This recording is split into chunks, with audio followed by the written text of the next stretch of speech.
good people, welcome back to Monique's Book List, and today we're doing 2 book reviews. So in this video series, I review 2 books in this video, and hopefully we're going to try to keep it under 15 minutes. So each book gets about 7.5 minutes of review. So let's get started. The first book I'm bringing to you is a paranormal romance by Lucy Eden called Bear With Me. And this is a novella. It's under 115 pages. I think it's around 112. It was published in 2019, and I don't know who the publisher is.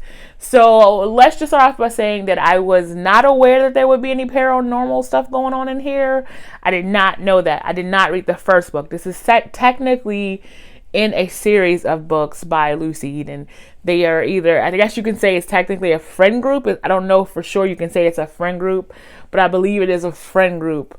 Because the reason I say that is because of the fact that this book is the story of Shelley Woods and Tanner. Tanner is the friend of the first book he's a guy, and he is a friend of the main character from the first book in this series. I don't really know the name of the first book, or I don't remember it. I really don't remember it. I haven't read it, so I don't know what it is. I know that the last book is called Blind Date with My Book Boyfriend or something like that. And so this book is actually telling the story of Tanner and, of course, Shelley. But Shelley is actually the ex-girlfriend from the first book. And I have to say, I have never read a book where the character who is broken up with in a series of books has their own book, and they get to tell you how they feel about losing that person. And so that was interesting. So Shelley lost, I think his name was Mike, from the first book. And Mike broke up with her because they really weren't interested in each other. And because of that, you're getting Shelley's story of how she has found romance in this new guy, Tanner. And it was all actually because of Mike.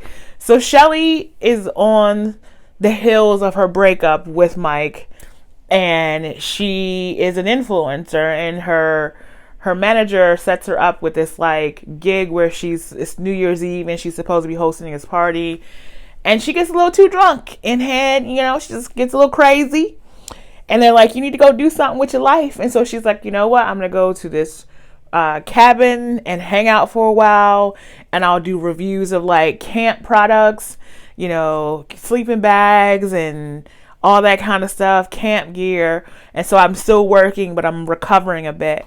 So she goes to this camp, and at this camp is Tanner.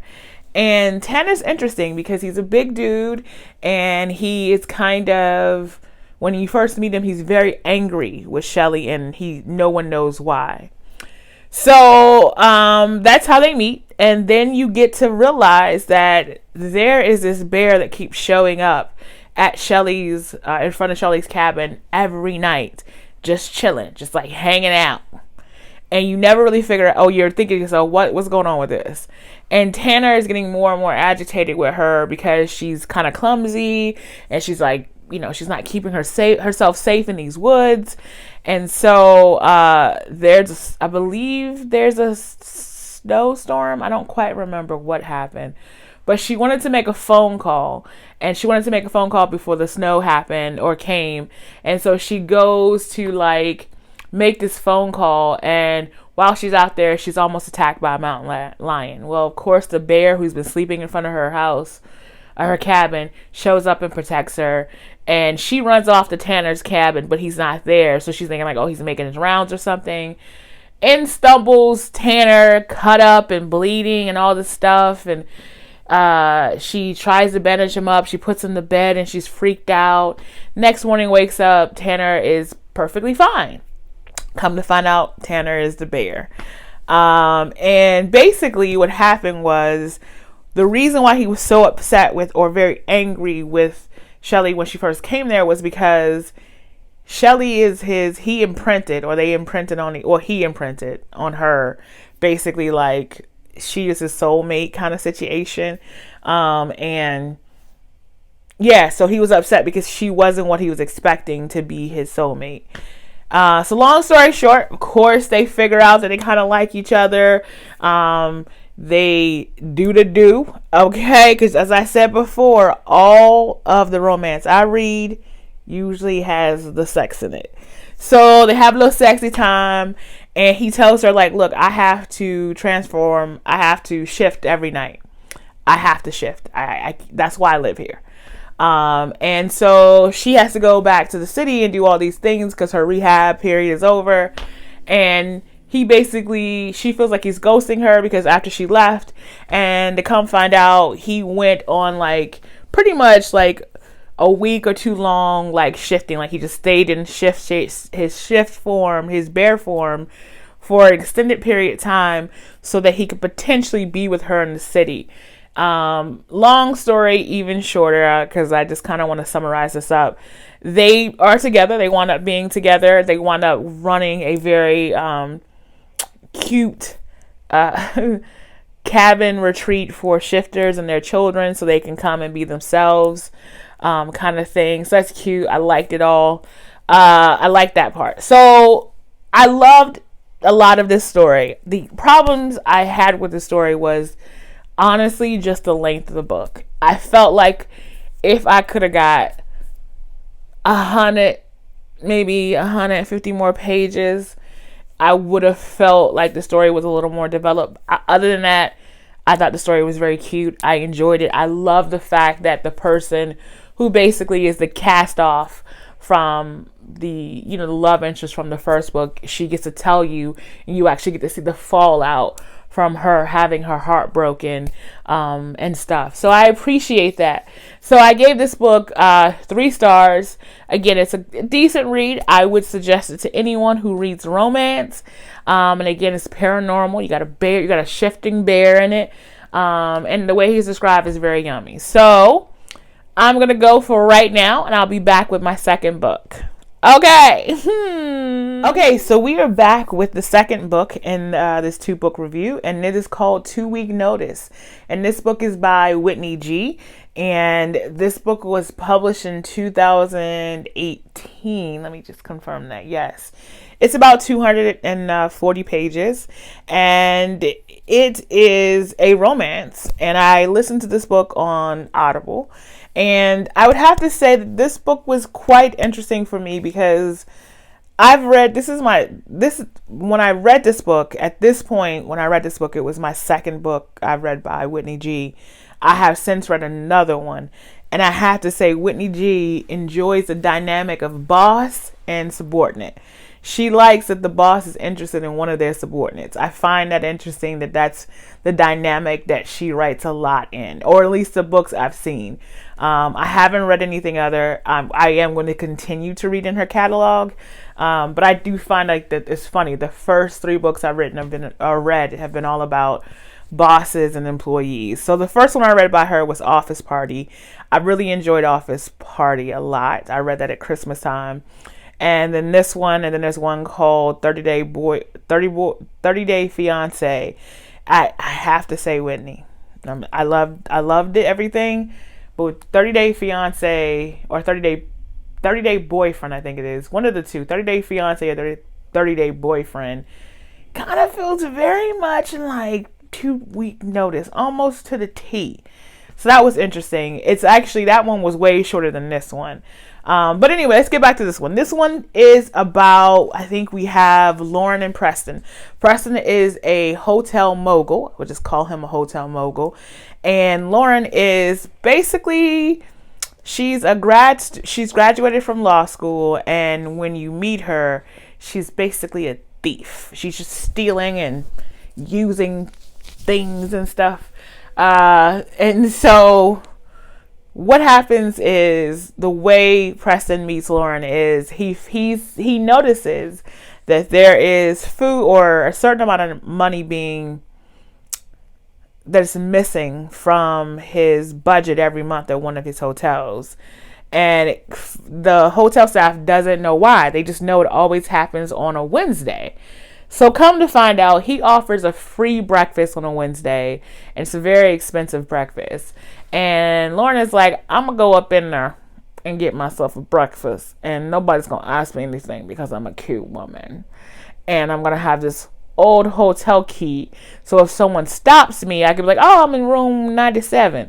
And it works until Preston's like, where my money at though? And so that's how you meet them, and how you meet her and Preston. And basically Preston hires her because he likes the fact that she's a hustler. And after working for Preston for a while, she realizes that he's an asshole. And that the reason why he's gone through so many assistants is because he's a butthole. And and he just doesn't know how to really be a decent human. So throughout the entire book, at some point, she decides that she wants to quit. And she tries to give a 2 weeks notice. And he basically says, you can't quit or I will sue you. And she's like, what do you mean? And he goes, you didn't read your contract. And so she goes to her contract and she's reading it. She goes, no, I read all of it. I read all this part and then I signed down here. He goes, well, you didn't read the stuff in the middle. And she's like, well, the stuff in the middle is blank. Well, he decides that I should help you read it. He takes out a friggin' highlighter and highlights these passages. Oh my goodness. So what Preston had did was he had written part of her employment contract in white ink. And I was like, I remember asking my husband, like, can that be legal? And of course it's a fiction book, so they can do whatever in fiction. But yeah, so in the white ink, it said that for every bonus she got, she would basically stay on for another 4 years. And then something else, basically her contract extended to like 20 years. And she had already been working with him for like 2 years or something like that. And she wanted to quit.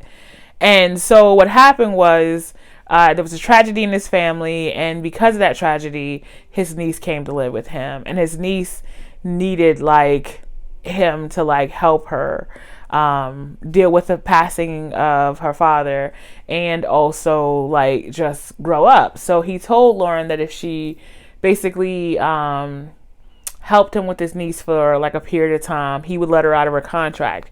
And so throughout this period of time, he's deciding to help her.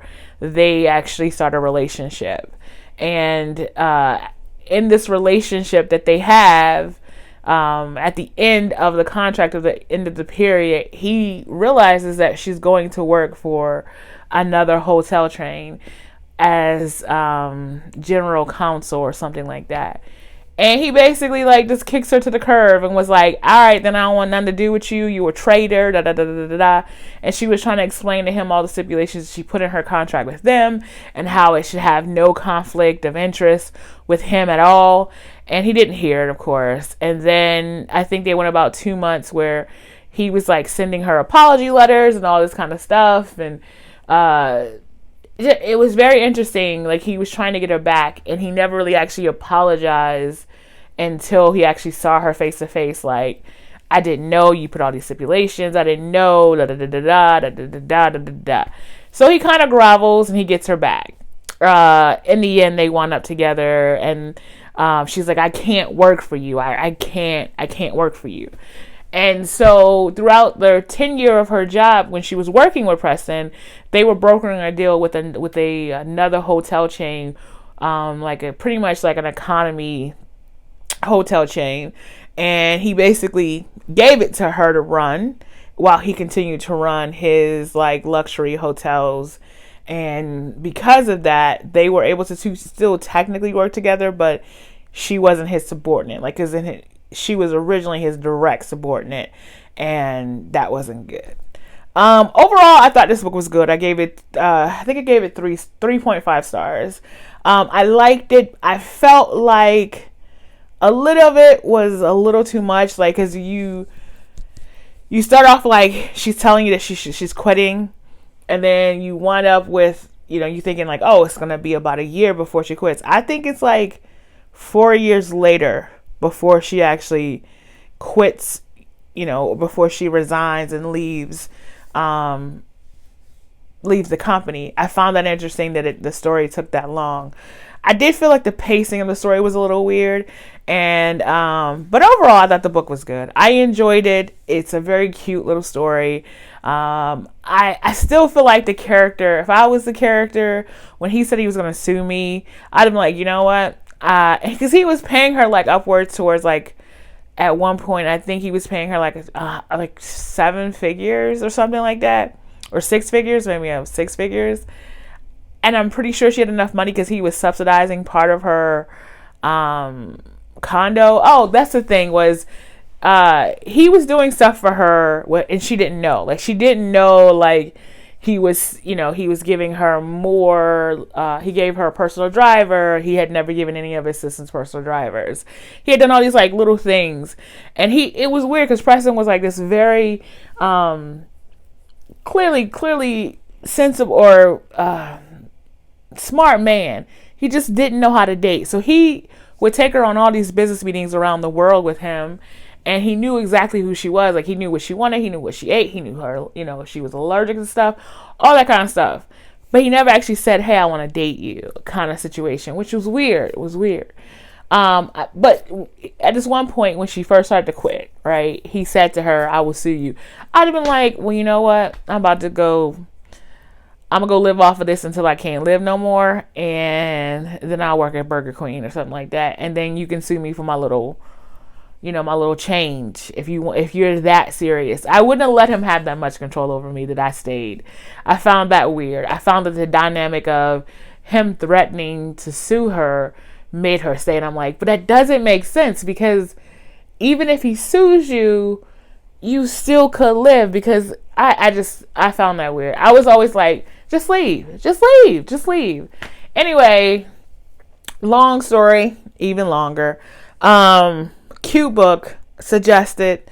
I think I've gone over my time, so I gotta go. But again, it's been Monique's Book List with my 2-book review. I'm hoping that my next 2-book review will not be in the genre of romance. I'm hoping for it to be in something else. But since I read a lot of romance, it might not be. So we'll see. Until next time, good people, you know what your girl's gonna say.